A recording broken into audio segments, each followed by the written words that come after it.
Hello again, everyone, and welcome to Module 12, Managing Yourself. We have reached the final module in this course. I firmly believe that everything we have discussed up to this point will be useless unless you can manage yourself. To illustrate this point, I like to tell a story about the great Babe Ruth. Babe Ruth was arguably the greatest player ever to play the game of baseball. Off the field, Babe was known as a free spirit. He ate excessively, he drank excessively, some say he womanized excessively, he partied excessively.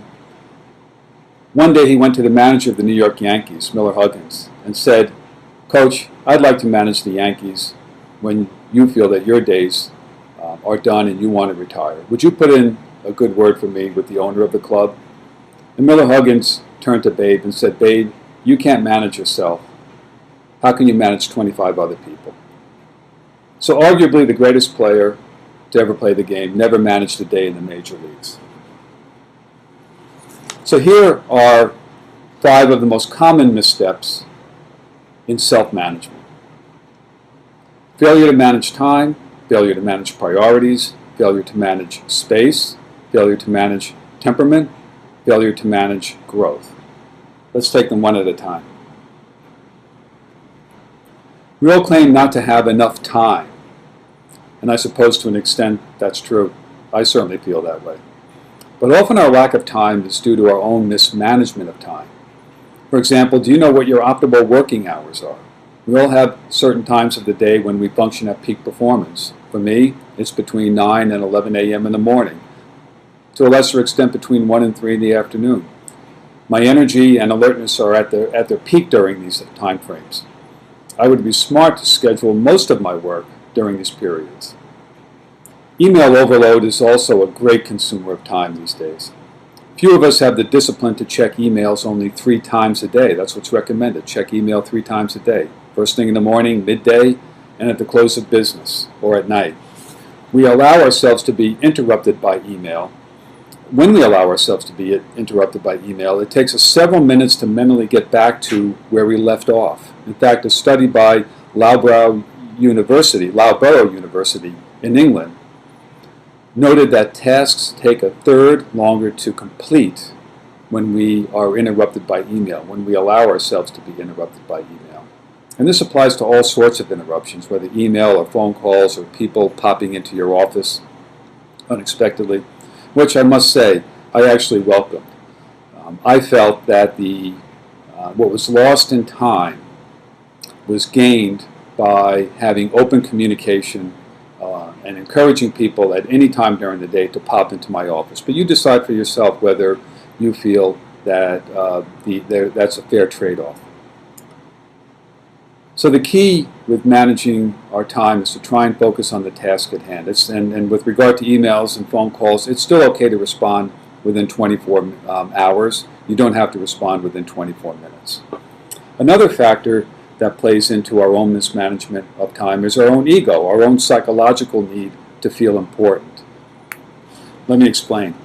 A recent Harvard Business Review article noted several studies that make the point that when we feel pressed for time, and when others see that we are pressed for time, the impression is that there are a great many demands on us, and we therefore must be more important than others who have fewer demands and are not as pressed for time. We psychologically, some people, put ourselves in this position so we feel better about ourselves. For example, I hear many people complain about getting 100, even 200 emails a day. Others complain about working 12 or 14 hours a day. Wow, I think. What am I doing wrong that people don't email me in such volume, or that I leave the office at 5 p.m.? Well, a couple of factors may be at play here. One is that the person may be lying just to boost his own image in the eyes of others. Or the other person may be micromanaging. He may ask his staff to clear everything with him or inform him of their every step. This also boosts his sense of self-importance. The point here is that you should be aware that being overwhelmed at work may be partially driven by our own subconscious desire to feel important. The feeling of extreme busyness feeds our ego, and it gives the illusion that we are maximizing our time, when in fact we are not effectively managing our time.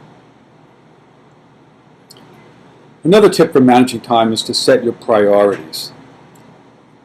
Set your weekly schedule as best you can on Monday mornings. I like to get in early on Mondays before anyone else gets in the office and take a look at the week ahead. Some meetings will have already been set, but what are the key tasks that are not yet done that I want to get done this week, and when am I going to get them done? Things will change, of course, but it will help you to be productive and to manage your time effectively, to have this schedule in front of you during the week, and to check off as those assignments get completed. This should be a realistic plan, not one that's overloaded with everything you wish you could accomplish, because we know that there are going to be intervening factors that come into play. So set priorities. At the end of each day, check off what you've done. I always like to schedule some easily achievable tasks for Monday because it gets my week off to a positive start. Let me add a note about arriving early to work. There's certainly a workplace cultural bias against those who come in early but leave on time. We all feel we need to show our dedication by working later at the end of the day. Now, if you're a late day person and not a morning person, then this is probably a smart thing to do. But if you're a morning person, then come in an hour before the rest of the office. You'll be amazed at how productive that time is. And feel free to leave on time and get home to your families. And encourage those who report to you to do the same. Along these lines, be sure to take some kind of break during the day, even if it's just a 10-minute walk at lunchtime. You will lose a lot more productive work time than 10 minutes by not taking a midday break.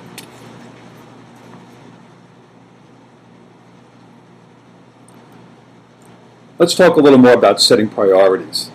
In an earlier module, we discussed empowerment, and that one of the great benefits of empowerment is that it frees you up to do truly important work than the work of a micromanager. So empowerment is a valuable tool in terms of enabling you to set priorities and make those priorities meaningful work. The device created by the late Stephen Covey helps us clarify this approach. And this comes from Covey's famous book, The 7 Habits of Highly Effective People. Covey's time management matrix is also a priority management matrix. And he looks at work from the perspective of importance and urgency. And he divides work into 4 quadrants, as you see in front of you. Quadrant 4 is work that's not important and it's not urgent. We should not be spending any of our work time in Quadrant 4. Quadrant 3 is work that is important but it's not urgent. Most of this work, a lot of this work can and should be delegated. Quadrant 1 is work that is important and it's urgent. Many managers spend most of their time in Quadrant 1. After all, it's important and urgent work. But part of the reason that we spend our lives in Quadrant 1 is something I noted a moment ago. It feeds our own ego to be doing important and urgent work, so we subconsciously put ourselves there. I'm always a little cautious about hiring someone who says, I do my best work under pressure. That person, I suspect, subconsciously puts herself up against the wall. That person, I suspect, doesn't manage her time well. Life in Quadrant 1 is also a function of not setting priorities. As I mentioned a moment ago, if we delegate more in Quadrant 3, then the smaller will become Quadrant 1. But the key to this whole matrix is Quadrant 2. This is work that is important but not urgent. Quadrant 2 is about building internal and external relationships that are so important to the work of managers or in our capacities as frontline fundraisers or program officers. It's about improving ourselves through professional development. It's about thinking of new ideas, new approaches, planning. It's about team building. Covey's theory is that the more time we spend in Quadrant 2, the more we will prevent the crises, the pressing problems, the firefighting that arises in Quadrant 1. So the larger Quadrant 2 is, the smaller will become Quadrant 1. Many years ago when I was managing many field offices for St. Jude Children's Hospital, I used to ask all of the directors of those offices when they submitted their weekly activity reports, what did they do in Quadrant 2? I wanted to know if they made a phone call to a particular donor or volunteer, or I wanted to know if they took someone to lunch, or I wanted to know if they wrote a personal greeting card to a donor or a volunteer. Things that we sometimes feel we don't have the time to do are the most important things. Those are the priorities. I think this is one of the most powerful tools you will find in terms of time management. But it takes discipline. It takes discipline to move into Quadrant 2. And I would encourage you to think about how you can move yourself out of Quadrant 1 by doing more in Quadrant 2. Part of this is saying no. Sometimes our boss comes to us with another task. And when this happens, you might want to respond by saying, which of my current assignments should I set aside to get this new one done? Managing your workspace. Now, I'm sure many people will believe this point to be trivial. I do not. I do not. I believe that a cluttered workspace helps produce cluttered thinking and cluttered work. Now, I'm sure right now some of you are thinking about someone you know who's a genius at what they do. But they have a cluttered workspace. No doubt these people exist. But I submit that they are in the minority. For the rest of us, I believe our surroundings have a subconscious effect on our minds. And if we walk into work in the morning and our office looks like the one you see in front of you now, that's going to have a psychological impact on how we approach our work. Just think of the last time you cleaned out that cluttered closet or cleaned up the backyard. How much better you felt. Well, the same applies to your workspace. Of course, during the course of a day, one's workspace is going to get cluttered. But straighten out your office. Put your priorities for the next day in front of you, so when you come in the morning, they're right there. I want to talk about managing your temperament. Do your coworkers wonder which version of you is going to show up at the office each day? Will it be the friendly, supportive you or the tired, overworked, impatient you? Do they have to wait until you were in the right frame of mind before approaching you? When they receive an email from you, do they hold their breath? Do they hold their breath in anticipation of something negative? If so, you're making a huge management misstep.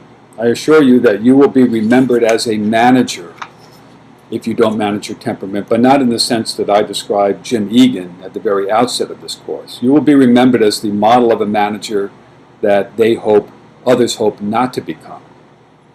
We all have days when we're not at our best, when our emotions or our physical state are below par. As a manager, you cannot allow this to affect your interaction with others. An old television commercial used to say, never let them see you sweat. Well, the management version of this is to maintain an even temperament, even on those days when we're not feeling our best. Finally, I want to talk about your own professional growth, your growth as a manager. Certainly, if you have fundraising or program responsibility, you want to strengthen your abilities in those areas. But managers often neglect strengthening their management abilities. I encourage you to read books on the subject, read journal articles, read magazine articles, visit websites like the Harvard Business Review, attend courses on management. There are no shortage of resources available. So grow as a manager and not just as a frontline fundraiser or program officer. So this brings us to the conclusion of Module 12. I hope you gained an appreciation for the idea that unless you can manage yourself, you cannot effectively manage other people. Take control by committing to be better at managing your time, managing your priorities, managing your workspace, managing your temperament, and managing your professional growth. If you know you need to do these things but can't seem to get started, pick a few small steps that can easily be implemented before tackling the larger ones. Thank you very much for your attention.